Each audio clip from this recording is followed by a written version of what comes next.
You're listening to the Around the Huddle podcast, powered by PAC-Hub.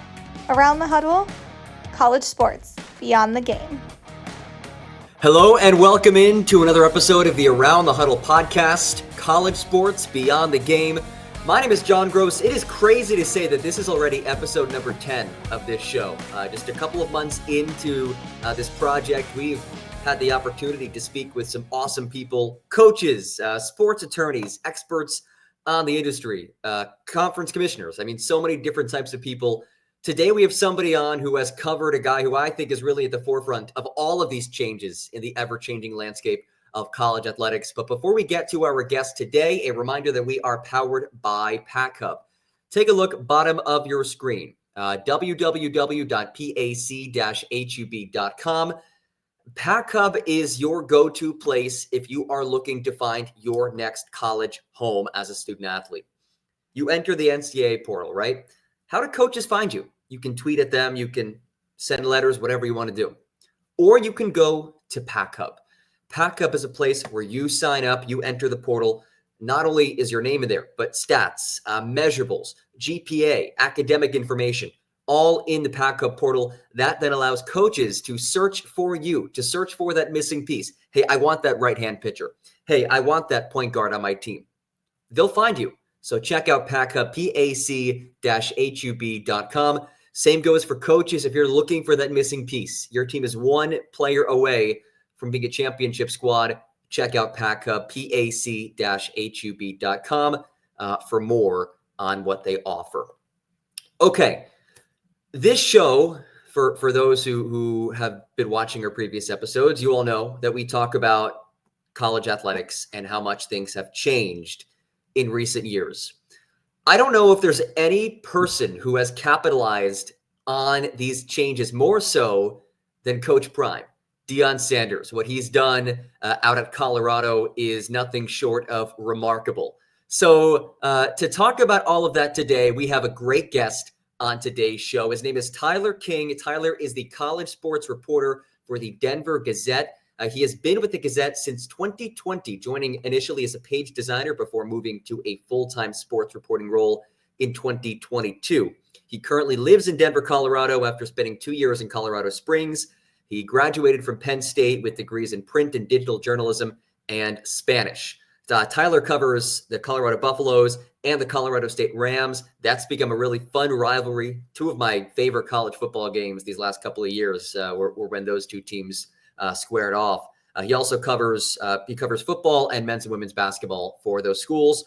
Also covers the DU Pioneers hockey team and often chips in with coverage of Denver's pro sports teams, primarily the Nuggets. Beyond all that, I think he probably has the best sneaker game out of any journalist out there. I'm certainly envious of that. So let's welcome in today's guest, Tyler King. Tyler, thanks for hopping on today. Yeah, of course, John, anytime. Look, you have been at the forefront of, the front row seat of a guy who's been in the forefront of so many of these changes in college athletics. The transfer portal, NIL, student athletes developing their brands. I don't know if there's anybody out there who has done a better job of that than Deion Sanders. And just to give everybody some context off the top here, from 2006 until Deion was hired prior to the 2023 season, Colorado averaged 4 wins a season. In year one for Deion, he wins 4 games. Last year, 9 wins, makes a bowl. Of course, the Heisman Trophy winner and Travis Hunter. Deion, he's done it in a unique way. 47 new players from the portal in his first season. Tyler, I'd love to know from your perspective, how would you just contextualize what Deion has been able to do in 2 seasons at Colorado? Yeah, it's pretty remarkable what he's been able to do. I mean, he was a guy.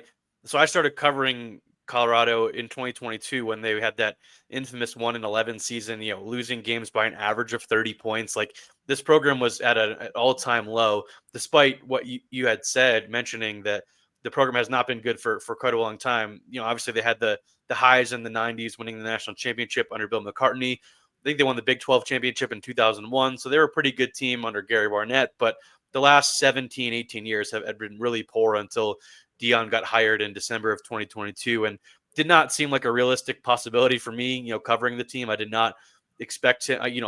They fired their coach, Carl Durrell, middle of the season. So the coaching search was ongoing, but I never really felt that Deion at Jackson State at the time was a realistic possibility. I thought maybe an SEC school or somewhere else a little warmer than Boulder would appeal to someone that, grew up in Florida, has spent the last couple decades living in Texas. So it's been a unique experience getting to cover him, and they've certainly doing it their own unique way. Like, despite all of the changes happening across the country, which obviously you talk about a lot on this podcast, they're doing it even differently, I feel like, than other people around the country, which has been unique to cover, just with them being so blunt about their openness to using the transfer portal to bolster the roster, and things like that, and how they operate things behind the scenes with all their various YouTube channels. And there's even an Amazon Prime documentary constantly filming. It's a really unique environment, but it's been fun. I mean, there's been a lot of really big games at Colorado's campus the past 2 years. I've been traveling to cover them, and it's just been a blast. So definitely a unique experience early in my career, but one I've enjoyed so far. Absolutely. And I think for all of us college football fans, it's been just really cool to see somebody like Deion Sanders be back in the spotlight, a guy who has always kind of gravitated towards that spotlight. And he's just such a great personality. Look, I know he's controversial. Some people love him. Some people hate him. I think that's what makes him so special.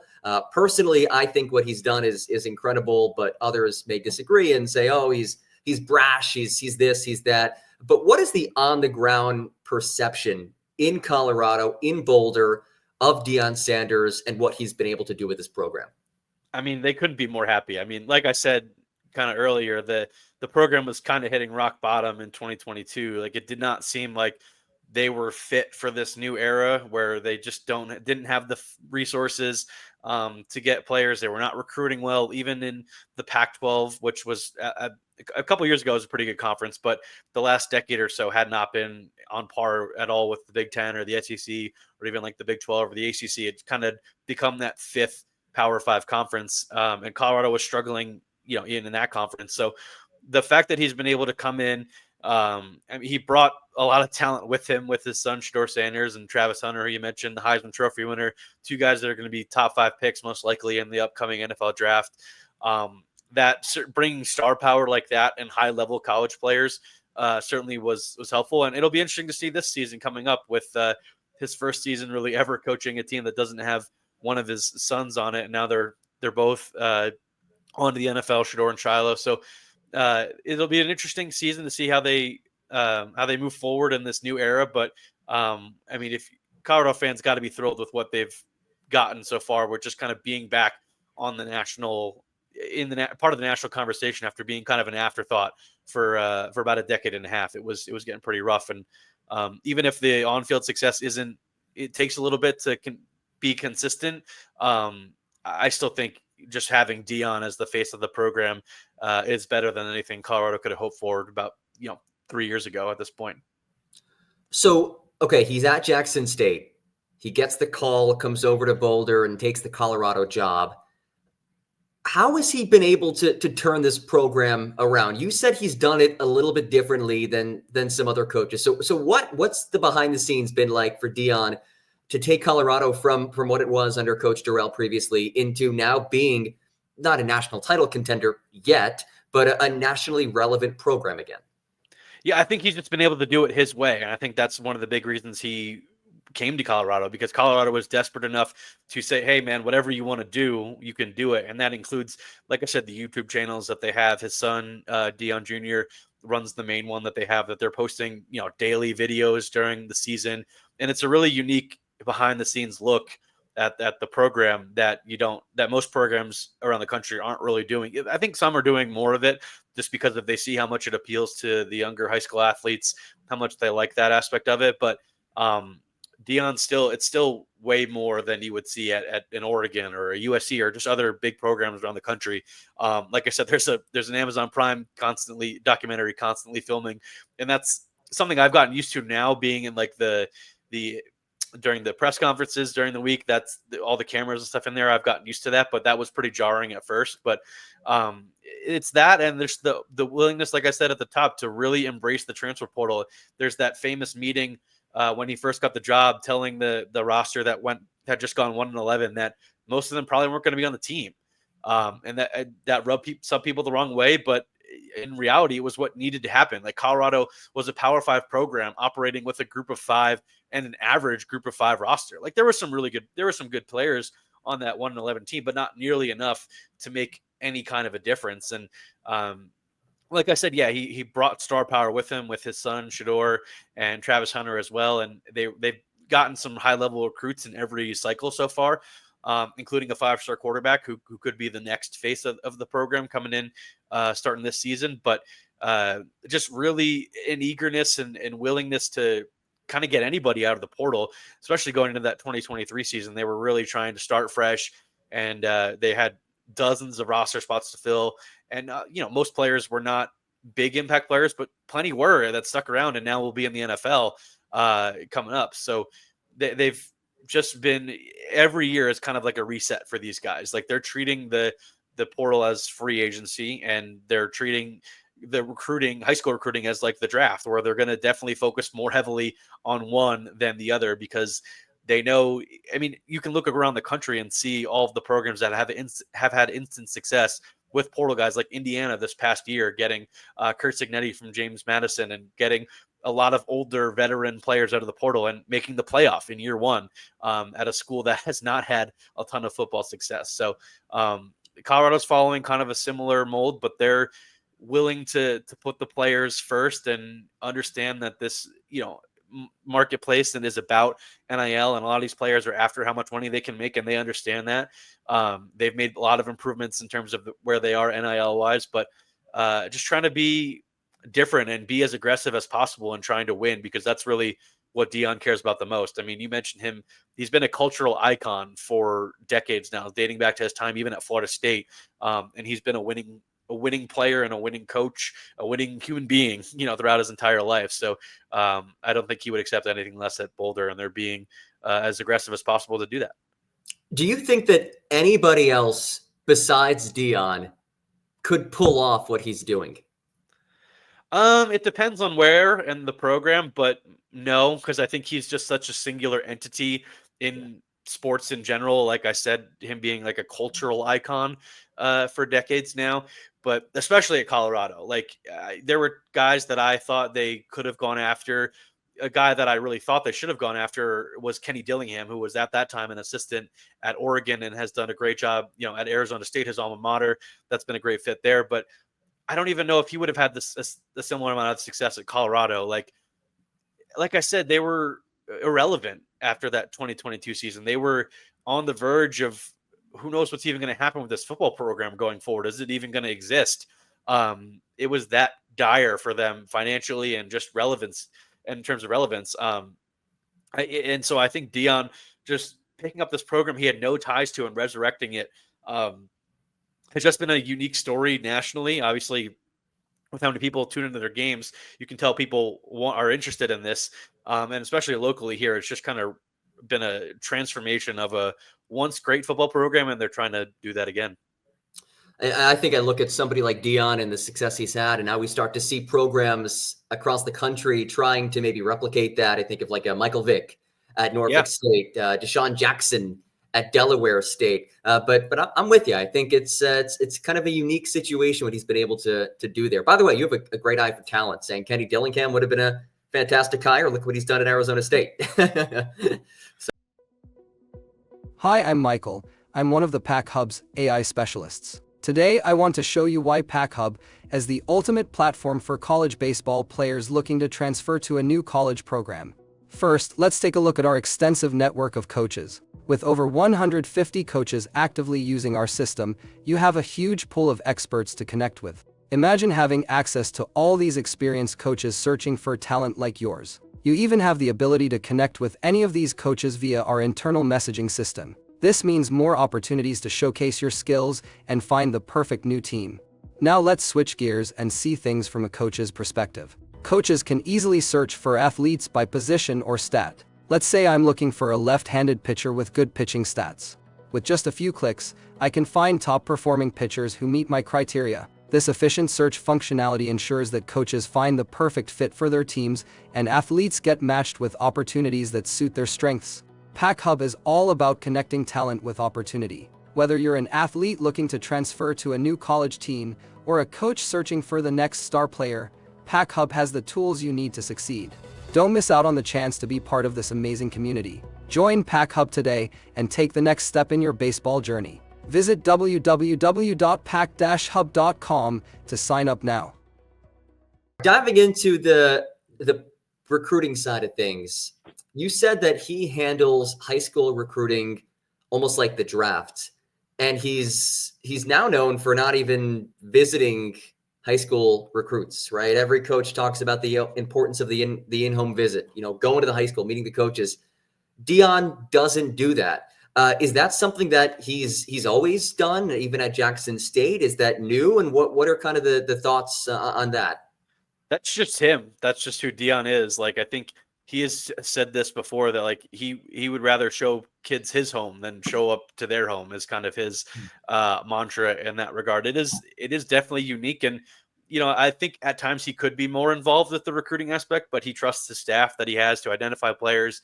And, when they come on visits and everything, he's obviously super involved in that and getting to know them. He had a pretty early connection with Julian Lewis, who I mentioned is the 5-star kid they have that's going to be battling for the starting quarterback job going forward in 2025. Similarly with Jordan Seaton, who's the stud left tackle that they've got. He was a 5-star freshman last year, made a connection pretty early with Coach Prime once he got on campus. So I think it's the challenge for Colorado just about getting all of the top level players to campus. But once they do get to campus, there's been a lot of kids eager to come on board. And Boulder's obviously a gorgeous place. Everyone, most people have probably seen the iconic background of the Flatiron Mountains that is, in the background of the stadium there on campus. So it's a gorgeous place to live, and they've done a good job selling it so far. They like to say they don't sell anything, but they definitely do. There's sometimes some sales pitches about getting guys to the NFL, which I feel like is their main goal. You just look at the way they've constructed the coaching staff the last couple of years, and every year they're churning. There's some pretty decent amount of turnover each year on the coaching staff, and each year the new guys that are coming in all are former NFL players or former NFL coaches. Like, it's overwhelmingly that way. You even look at Robert Livingston, who was one of the top assistant coaches in the country last year. The defensive coordinator came from the Cincinnati Bengals as like a position coach, first-time coordinator, and he did a great job, kind of turning around the Buffs defense last season. And you look at this year, Marshall Faulk is coming in as the running backs coach with zero coaching experience. They've got 3 different Hall of Famers, Pro Football Hall of Famers on staff now with Deion, Warren Sapp, and Marshall Faulk. It's just a really deliberate approach for them, that they want to get guys that want to go to the NFL, and they want to help them get there. And they want to do plenty of winning in Boulder along the way, but that's their main goal. And I think high school kids are really attracted to that. I also look at the cool factor of everything. You mentioned some of the names. Those guys are legends. They're football legends. But beyond football players, I mean, Lil Wayne's going to games. Lil Wayne's going to the Heisman ceremony in New York City. So what kind of impact do you think that all has had on Colorado's ability to become the program that they are? Yeah, it's had a huge impact. I mean, you go to any home game at Folsom Field, and you don't know who you're going to see on the sidelines. Like, it was pretty jarring for me that first season of 2023, seeing all the people that were showing up. As a native of the Philadelphia area, getting to see Dr. J, Julius Erving on the sideline was pretty surreal for me. But I mean, just it goes well beyond that. I mean, how many hip hop artists? You mentioned Lil Wayne, like leading them out of the tunnel for that famous Colorado State game 2 seasons ago. That was just wild. And I remember sitting in the press box and turning to the people sitting next to me, just being like, how did we get here? And just like in a surreal aspect. And there's Big X the Plug and all these other, like I said, hip hop artists that are performing in the locker room after the games. That just the American Black culture has been drawn to Deion and is drawn to what's going on in Colorado, and it's becoming one of the places that people want to go and be a part of. And if you're a high school athlete who adores some of these artists or just sees how cool it is to be a part of, why wouldn't you be intrigued and at least want to see what it would be like and take a visit to see you? So that aspect of it has been unique as well, and I think they're going to keep leaning into that as the years go on, as for however long Deion is the coach. So that's the Colorado brand from the team side. Looking at the individual student athlete side of the brand discussion, I think of Shadur and his rap career, right? Travis Hunter is a streamer.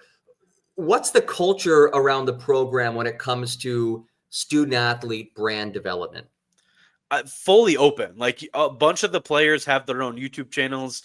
Like players that really wouldn't be known to the national audience, like a Shador or a Travis Hunter, but players that are well known to the Buffs fan base locally and nationally as well. The fan base that gets to know some of the wide receivers, the defensive linemen. Like there are a bunch of players that have started their own YouTube channels and are making content, trying to build their own brands and dive into that space, which has been really cool to see. Like that is probably not as accepted at some of the other programs where you have a more traditional head coach.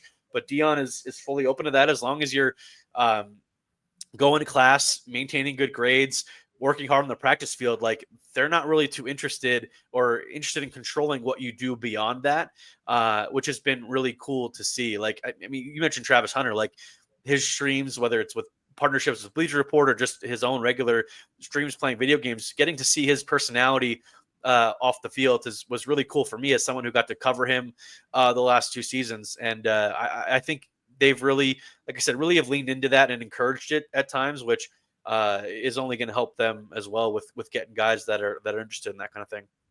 What's the protocol with media relations and the team? Obviously, these guys have an opportunity to showcase themselves, their own personality. Are they very open as a program to you all as reporters as well? Not as much as I would like, to be honest. Like, as a media person, like I wish the access was a little bit better, because the access is not that.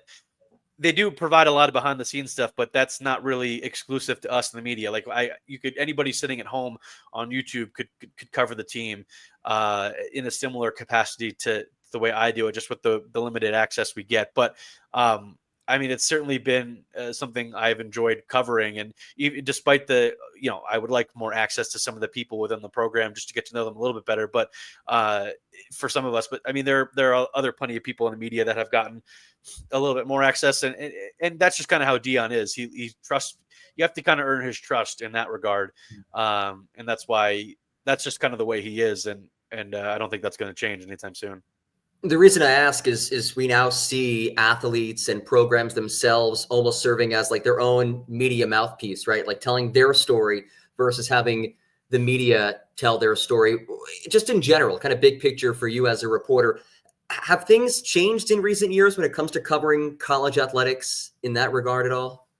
Mostly with football. Like I do a lot of coverage of college basketball too, and that's pretty traditional, what you would expect. Like can go to any practices and talk to kind of whoever I want, and kind of pursue the stories I want to. Whereas with football, it's a little bit more tight. They like to keep things in-house in that regard. And like you said, the in-house media, whether it's the players themselves or the programs and doing stuff on their own social media, and their own in-house media people, that's certainly been a change. And it's disappointing for someone like myself, who's in more of a traditional media space, who has who has been able to do more stuff in the past.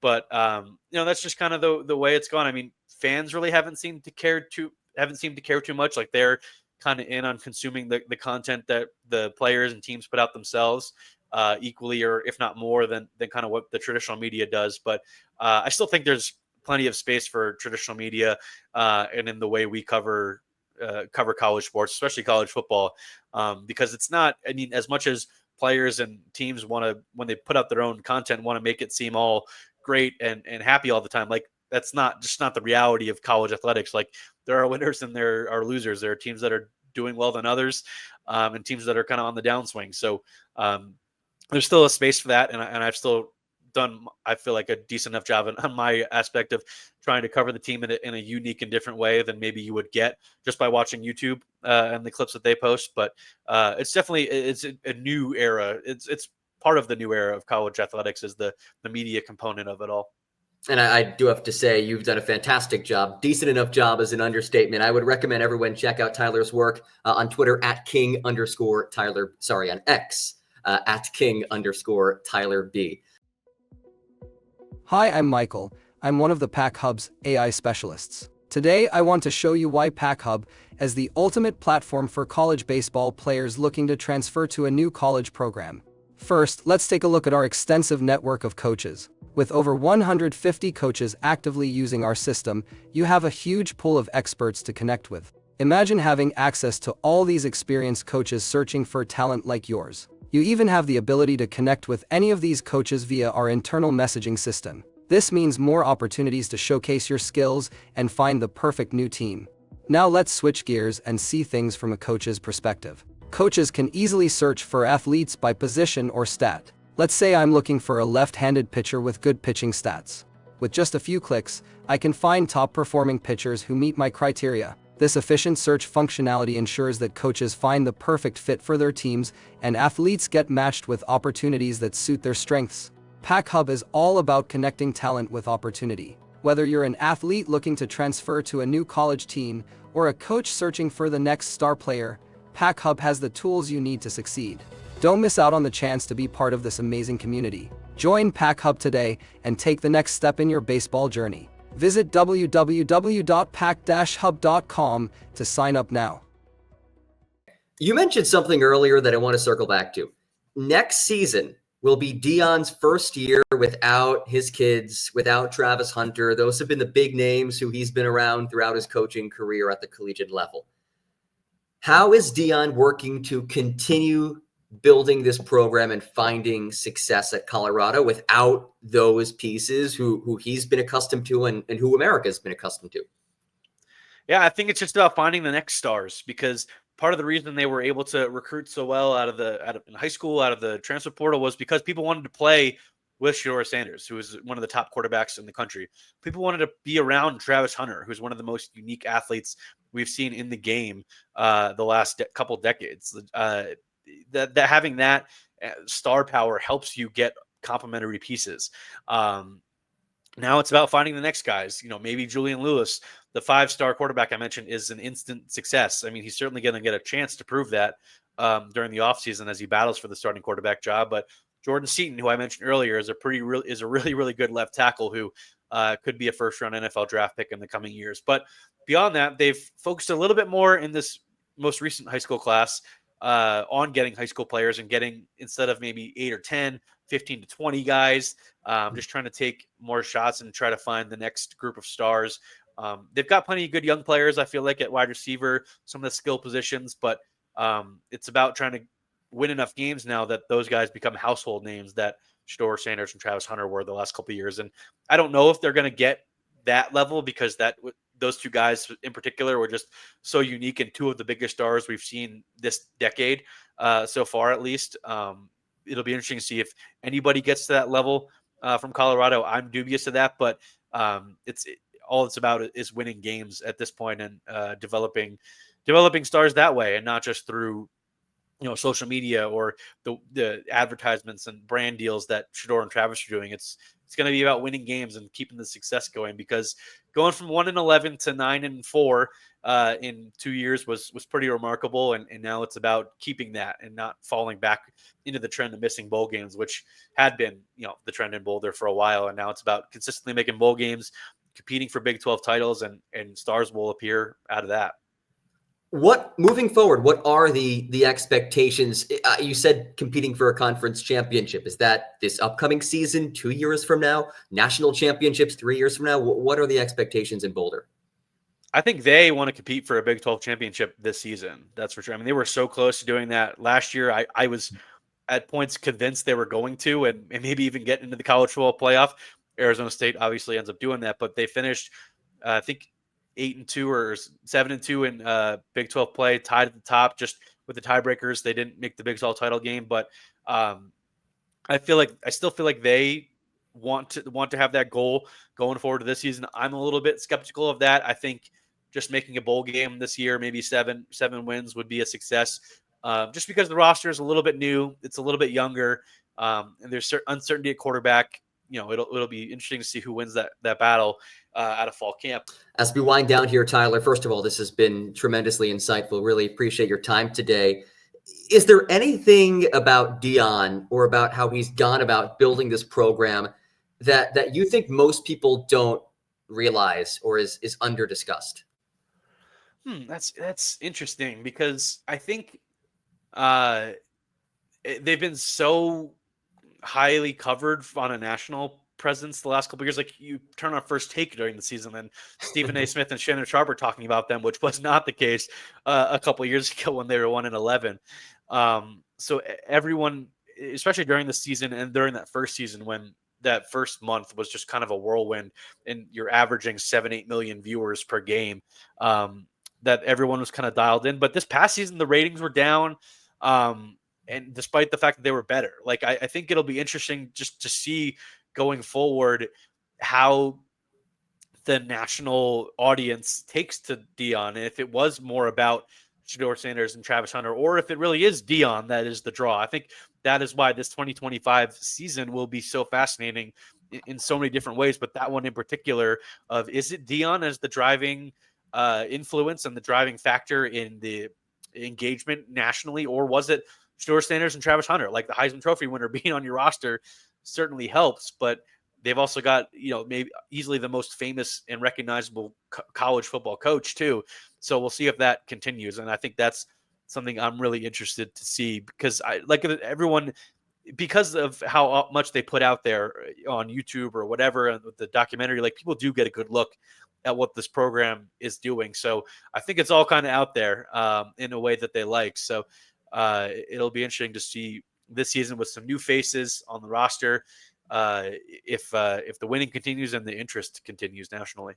I'm looking forward to it. August 30th, a sneaky good matchup. Colorado and Georgia Tech opening up Absolutely. the season. Maybe Juju Lewis's debut. Looking forward to that up in Boulder. But Tyler, again, truly appreciate all of your time and insight today, and keep up the great work. Yeah, thanks, Sean. Anytime. There you have it, Tyler King from the Denver Gazette, sports reporter for them. Again, you can find him on X by visiting @King_Tyler B. And a reminder that our show is brought to you by PAC-Hub. Take a look bottom of your screen, PAC-Hub.com. That is PAC-Hub.com. PAC-Hub, connecting athletes with opportunities.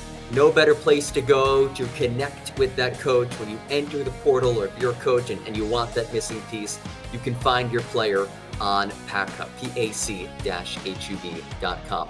All right, thanks again for joining us. Episode 10 in the books. We will talk to you soon for episode number 11.